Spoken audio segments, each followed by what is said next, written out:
Hey guys, so here's another live game. I'm playing a 60-minute game against a player who's rated 892 at Rapid.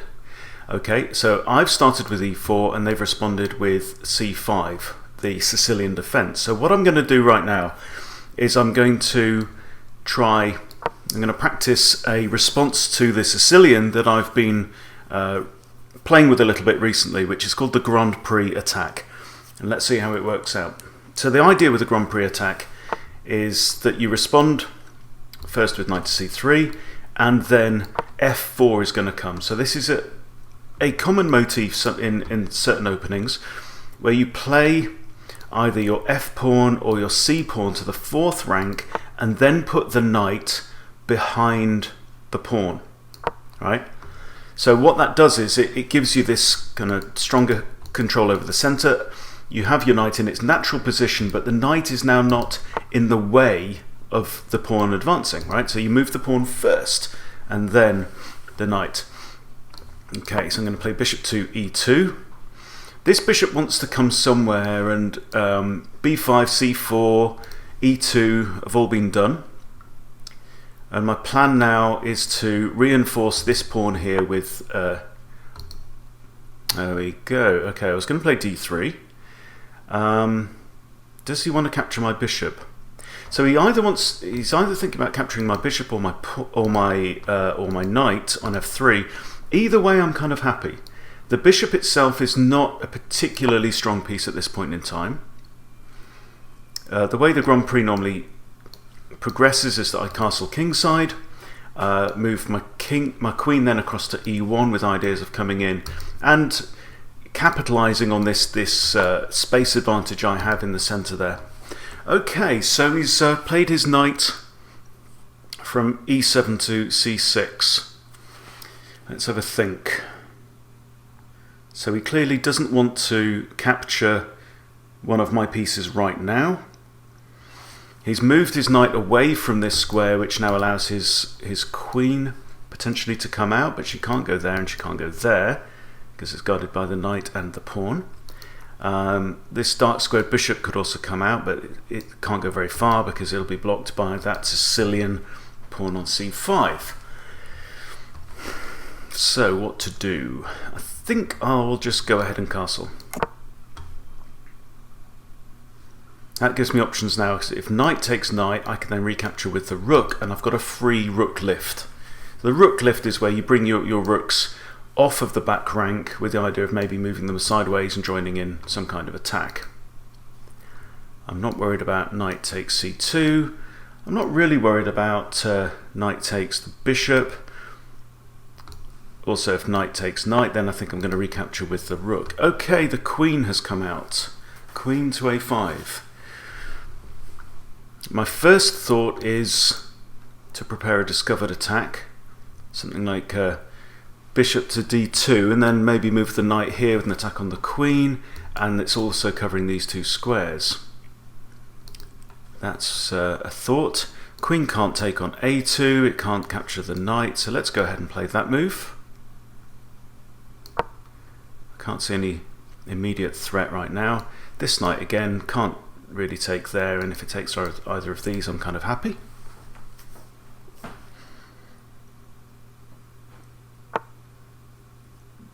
Okay, so here now the queen is looking at the b2 square, which is at present undefended. So I've got a few options here. I could push b3, which would take some options away from that queen, and I've still then got the idea of the discovered attack with the knight. I don't think I really want to allow black to capture that pawn. It's just giving up a pawn for no real reason. I could play rook to b1. So queen takes b2, rook to b1. The queen then has to escape and can escape quite happily to a3. And can't attack the a2 pawn because that's defended by the knight. So would the queen on a3 be any use for my purposes? I don't really think so. So I think I'm just going to push b3 and keep this idea in my pocket of this discovered attack. If I can make it any more dangerous, that would be good.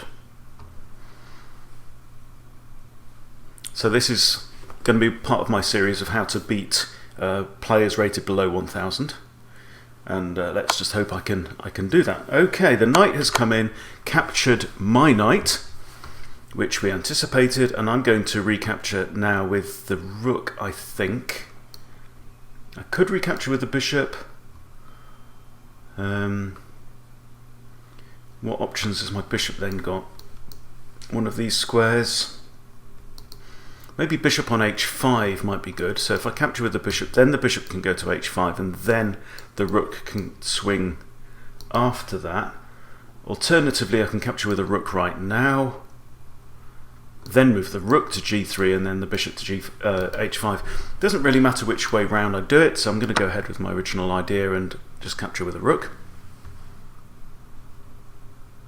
Still got this idea as a potential threat. You see, now what's interesting is that if I move my knight to there, what I really want to be able to do is to get my knight to c7 with a fork. Right, okay, so queen has come along there. Now, the queen can, from there, it can guard, it can go and protect c7 by moving back there to d6. This check is not a major threat for me. I can't move the bishop to e3, attacking the queen, because that would undefend the knight on c3. So I can move my king to h1, I could move my king to f1 as well. I could move my rook back if I wanted to. I think I'm just going to move the king, and I don't see any reason not to go to h1 right now. So let's go ahead and do that. Queen's obviously moving out of this discovered attack now as well, which is a shame. But my knight can still go to b5 with an attack on the queen. And this is good, because it means the queen can't then retreat to d6 and protect that square. So my next idea is to play knight to b5. Okay. So then that queen's now moved back. So let's think this through now. Is there any advantage to going there? Comes with a discovered attack on the queen has to move. Okay, so if knight moves to there, bishop's defended by the queen, that's not a problem. What options does the queen have? Right, can't go there. Can't go there. Okay, that's good. So the queen can't, and then so yeah, if the knight's here, so let's play this move now. Okay, discovered attack. The only squares, so this is actually my target. Okay, the queen is now under attack by the bishop, so can't stay on this diagonal, and also can't go to b6 because of the knight. The knight's guarding that square. So the queen has a few squares. Right, before I do that, before I roll out the fork, is there a threat? The queen is looking at my rook on a1, but that's defended by my queen. That's fine. Queen can't go here because of the rook, because of the king and the queen. Can't go here because of the bishop, and that is a pretty, I don't know, useless square. I don't mind if the queen wants to go there. So there's no real threat. I'm going to go in and win some material. So knight to c7 comes with a fork on the king and the rook. This means the king's going to have to move. I can then go ahead and grab the rook unless there's an in-between move that is better. I don't think so. I'm going to go and grab the rook. Okay, so now my rook up, and my knight can't be immediately recaptured, so it would be really, really good if I could get my knight back out of trouble. Okay, the king's now moved back to the queen's starting square. Remember, this king can no longer castle. So one idea, potentially bishop to d5 with check. If pawn captures, I can capture the pawn with my knight. That's unlikely to get out of there alive anyway. Let's try this one. See, this is currently this is my good bishop right now, because I've got a bunch of pawns on light squares. I've got 5, 6 pawns on light squares, which means my dark squared bishop is a lot more mobile than my light squared bishop that's only got one square to go to right now. There's no major threats going on. Got maybe an idea of bishop to there, attack the queen, but this pawn's defended by black's dark square bishop as well, so I don't see any great merit to that approach. Doesn't really strengthen me. So idea is bishop to a5, check. If pawn advances, knight captures, pawn will take, bishop captures with another check, the king has to move again, and my bishop is relatively safe there, and we've made a real mess of the queen side of the board. So let's, oh no, I can't do that, look at that. It's guarded by the knight. Okay. So it's always a good idea to hold your piece over the square where you intend to put it and say, is there anything really stupid about this move? And yes, indeed there was. I was about to give away my piece for nothing at all. Okay, so back to square one. c3 is an idea. c3 kicks the queen. If I've got a pawn there, queen can't stay anywhere here on the fourth rank, which means that the queen is going to have to, can't go there because of my pawn, so options are there and there. Two options. Either way I've got a potential pawn push. Let's do this, let's get a bit of space. I'd still love to get my knight back safely, but I think that knight is very likely on a suicide mission right now. Okay, the queen can now come back to b8 and just grab the knight. That's quite likely. So I could think about maybe playing knight to b5 just to force black to capture with a pawn and double those pawns. That might potentially give my rook some fun down the a file. Any other ideas? Now let's go with that idea. So I'm a whole rook up, I'm a piece worth 5 points up. This capture would give back 3 of those points, but in return I've made a hole in black's defences. Now I'm castled, black can't castle. I'm ahead in material, I'm basically up the exchange. So up the exchange means that I've traded a minor piece, which is a bishop or a knight, for a rook. Okay. Later on in the game, the rooks aren't particularly powerful at this point in the game, but later on they can become a lot more powerful. So looking at the board, I've got a fairly strong pawn centre. These pawns are protected by bishops right now. The bishops are just behind the pawns. I'm thinking maybe it might be a good idea to maybe get my queen into the game on the king's side. Something like that. So go to h4 with check. Will probably prompt the bishop to come out. Then I might come back to like g3 with an idea of then attacking there. But I really don't want my queen to be stuck back here in a defensive role. Another idea may be to push e5. So if I push e5, the queen could then come back forwards to d5. Then I've got another pawn push.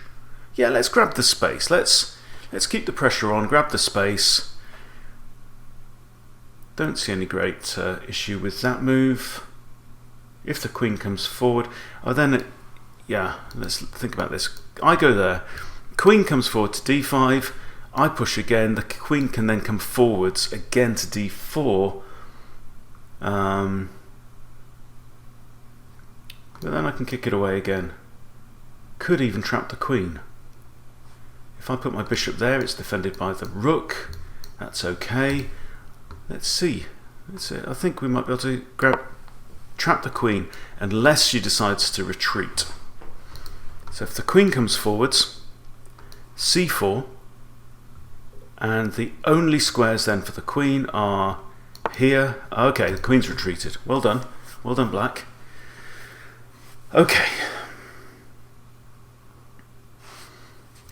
I'm looking at the queen side. My pawns are fairly solid. That one's protected, that one's protected, that one's protected.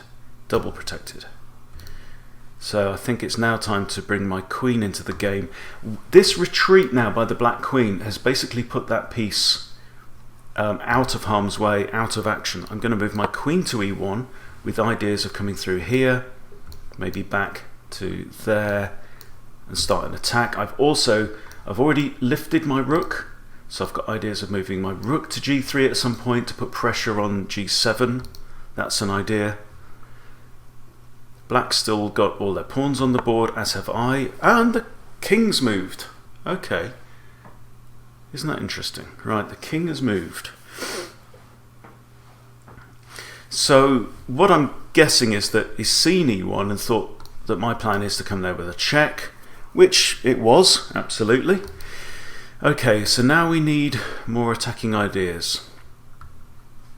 So we've got a king in the middle of the board, and the king can't castle, right? So that king and really doesn't have many options. It can't come here, and that's the only square. Shame I haven't got any knights, because a knight on b5 could be pretty devastating. So say if I move my queen there and then got a knight to that square, that'd be checkmate. But we don't have any knights, so that's not an option. So my thought now is maybe to start busting a hole through the middle of the board towards these major pieces here and cause some trouble. And the obvious pawn break seems to be d4. If takes, no.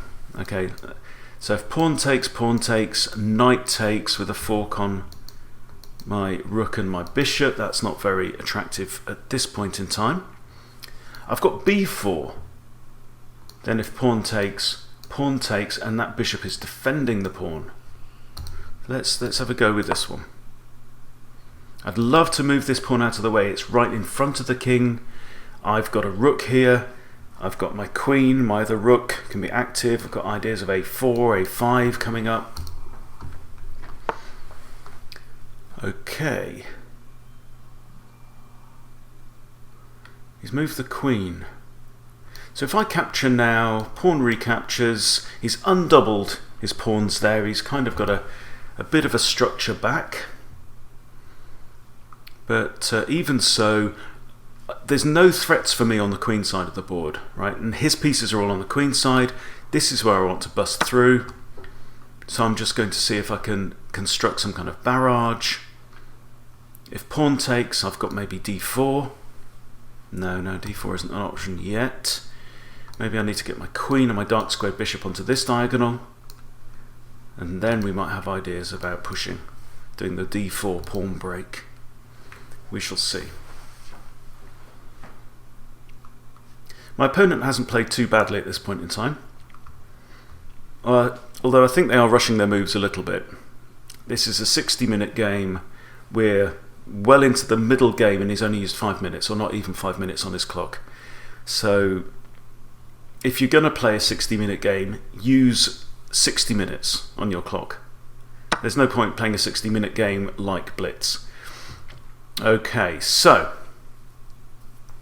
a couple of ideas. I think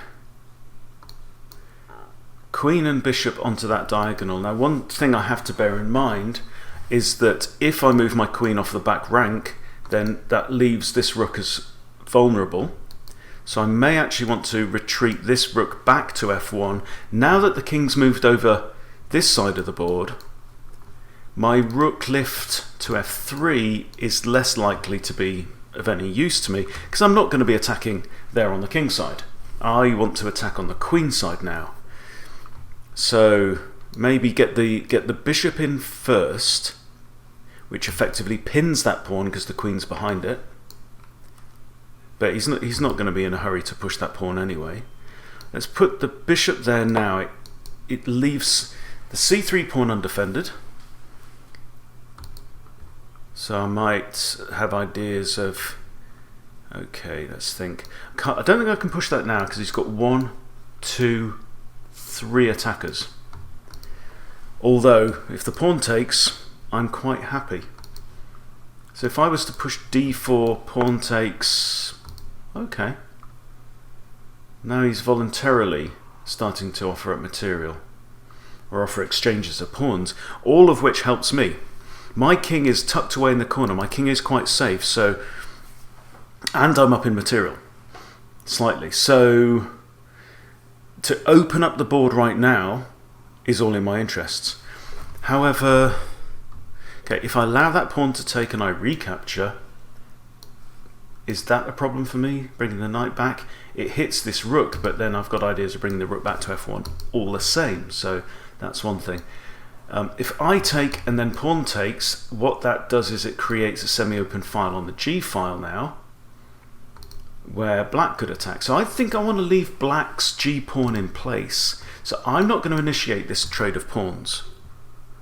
I think first move is to bring my rook back. Then I might think about moving my queen there to f2. So I've got two pieces then on that diagonal. Then I might push d4, and if takes, pawn takes, or bishop takes, it attacks the queen. Yeah, I think that might be an idea. I've also got the possibility of now playing bishop, light square bishop to f3, and let it join in the fun, where it's also now pointing down towards there. Okay.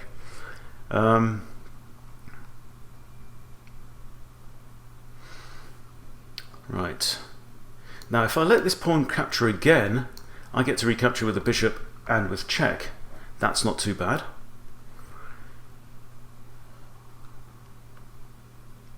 Makes the d4 push less favourable because he's now got four pieces looking at that square. Two pawns, a knight and a queen. So that's not really a good idea. I might just sit back and allow black to take on f4 and then recapture with a bishop with check. That will force the king. He might push a pawn, he might push a bishop, or he might have to move away. What's the best approach? If I capture, is knight going to recapture? If knight recaptures, I could then pin it with the bishop. Let's try. Okay, so capture on e5. I'm expecting the knight to recapture, in which case it's going to get itself pinned. And it's also going to leave a space, more space in front of the king, which could generate ideas. Okay, he's not gone for that. He's brought the queen in, but this pawn is protected by my queen right now. This pawn is protected by the rook. He might have ideas of queen b1, queen b2, but this rook is also protected by my queen and my rook. The queen's still defending this pawn, as is the bishop. So is it time to think about this move? Bishop to f3, attacking the knight. Let's do that. I don't think there's a risk. The queen can't take on c3, can't take on a2. Let's see if we can find out what the queen's intentions are.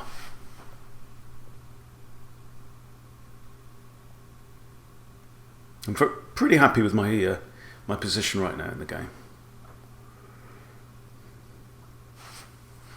I'm going to want to start pushing my pawns up the board, get rid of this pawn in front of the king. These bishops are both protected right now. This rook is protected by, again, both pieces. This pawn is protected currently by the queen. So the queen can actually quite happily move off the back rank now, allow me to connect my rooks. The question is which way to do it. Okay, so the knight has taken. Now, if you look, I've got bishop to f4. So the knight is now attacked twice and the knight cannot move. So I think he's going to be forced to play something like bishop there. But that's not enough. Right? So I've got two attackers, 0 defenders. So if he moves his bishop there to protect his king, I can go ahead and capture anyway, because if the bishop recaptures, bang, queen goes in, and we are in business. Notice that if the queen does go to there, it's still defending c3. So my pieces are coordinating quite well here. He can't move the knight away. He could defend it with a pawn, but that's the same kind of situation. I can take, pawn takes, queen takes with check. I've now got this nice bishop on the light diagonal there. I'd have my queen here. Okay. So do we want to go ahead with this exchange? It means I win material. It means I've got a growing threat. Let's figure it out. Bishop takes, pawn has to take, pretty much. Queen takes with check. The king can't go here, or here, I can't go there anyway.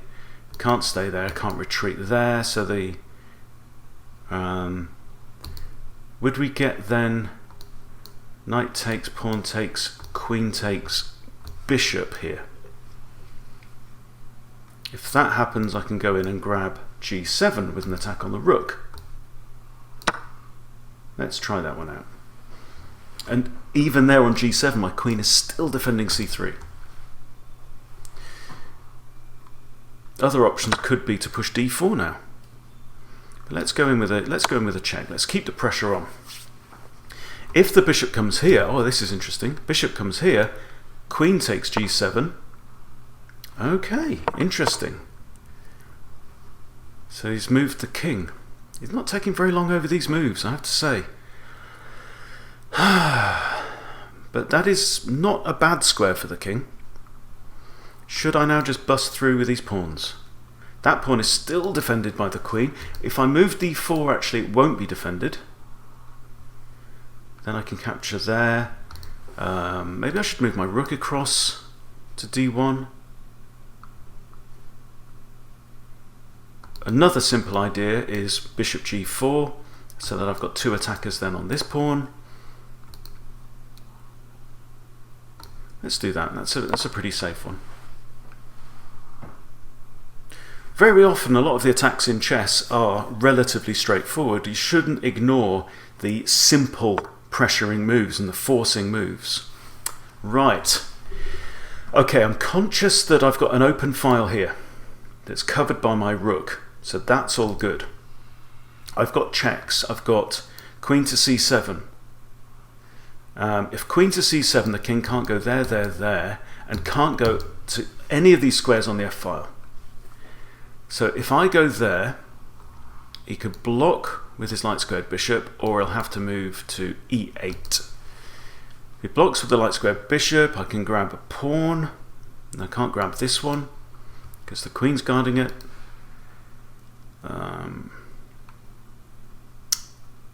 I've got another check, which is queen to g5. Queen to g5, again, he can't go here. He can't stay on that dark squares, and he cannot block. So in that case, he's going to have to go to one of these three squares, which gives me more options, I think. Remember, my queen is the only defender right now of c3.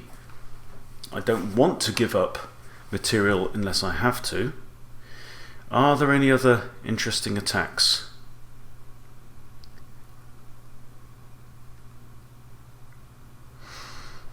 It's got 39 minutes on the clock. There's absolutely no rush whatsoever here.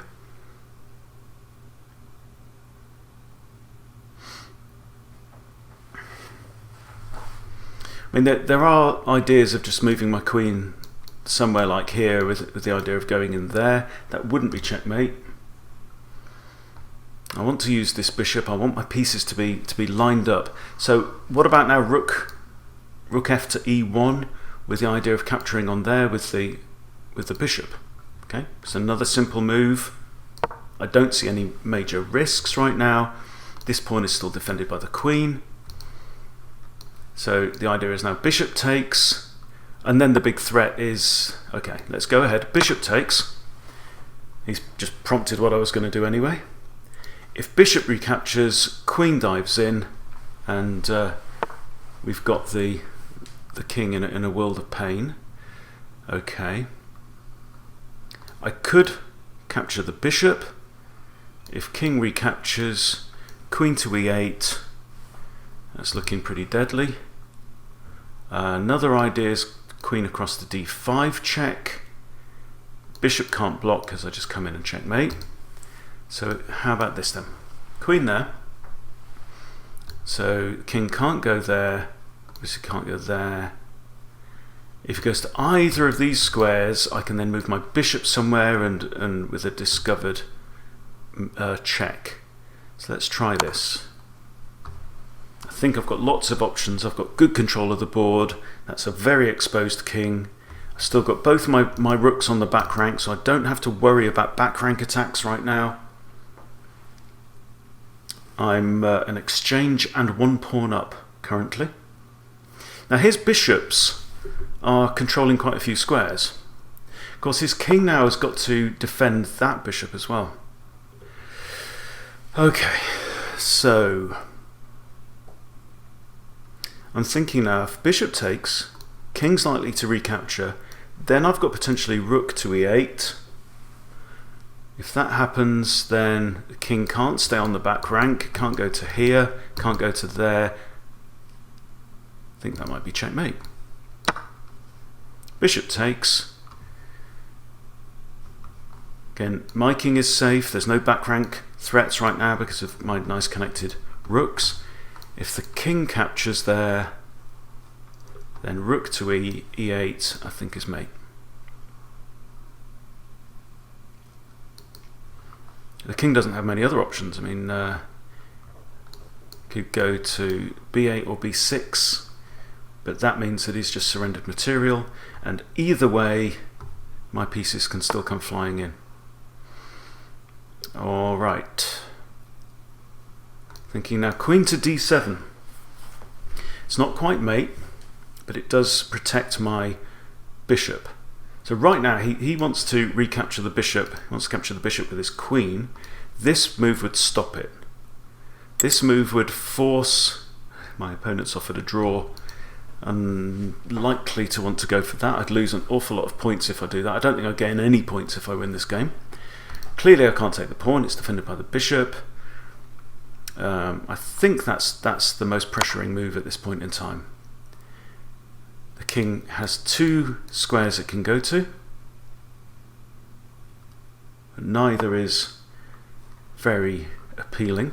Now I can bring my rook up. His queen is locked in the corner right now. Bring my rook up with check. King can't go there or there or there, so he's only got three options. 2 options in fact, which is that.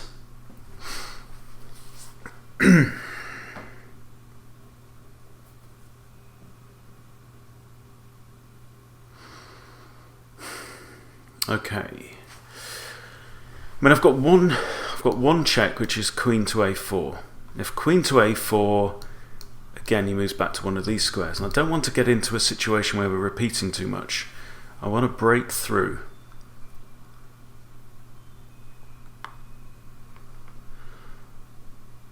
Do I need to think about preparing a good check? Oh, how about this?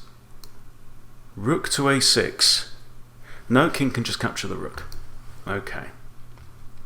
So that's not it. Bishop takes, it's got queen takes. And again, not terribly. It's not a clean mate anyway. If I do this, the king is going to be forced to one of these squares. In fact, b6 is not an option because I can then queen takes queen. So if I go here, it has to be king to b8. Then my bishop's under attack. I could grab the queen. So it puts me in a strong position. I'm 6 points up at this point. I'm basically a whole rook and a pawn up. So that's very likely to be a good, a strong position to be in. My king's still relatively safe. Another option I've got is to take my time and just push my a pawn up the board, try and get rid of this pawn. That might be the most convincing, but I can't see a really neat checkmate at this point. I'd like to put another piece of pressure on here, so that pawn there on b7 is defended twice. Maybe rook to b1. Rook to b1 puts a third attacker on that pawn, and then I can go in with the bishop and it's all good. Okay, let's try that. says I've lost my connection. Hopefully that comes back pretty soon. I've got a couple of minutes before I lose the game by default.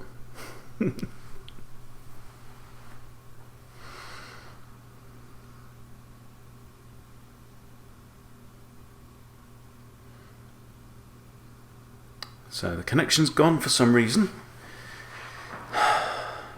It would be very unfortunate to lose that. Okay, connection's come back. Thank you. Thank goodness for that.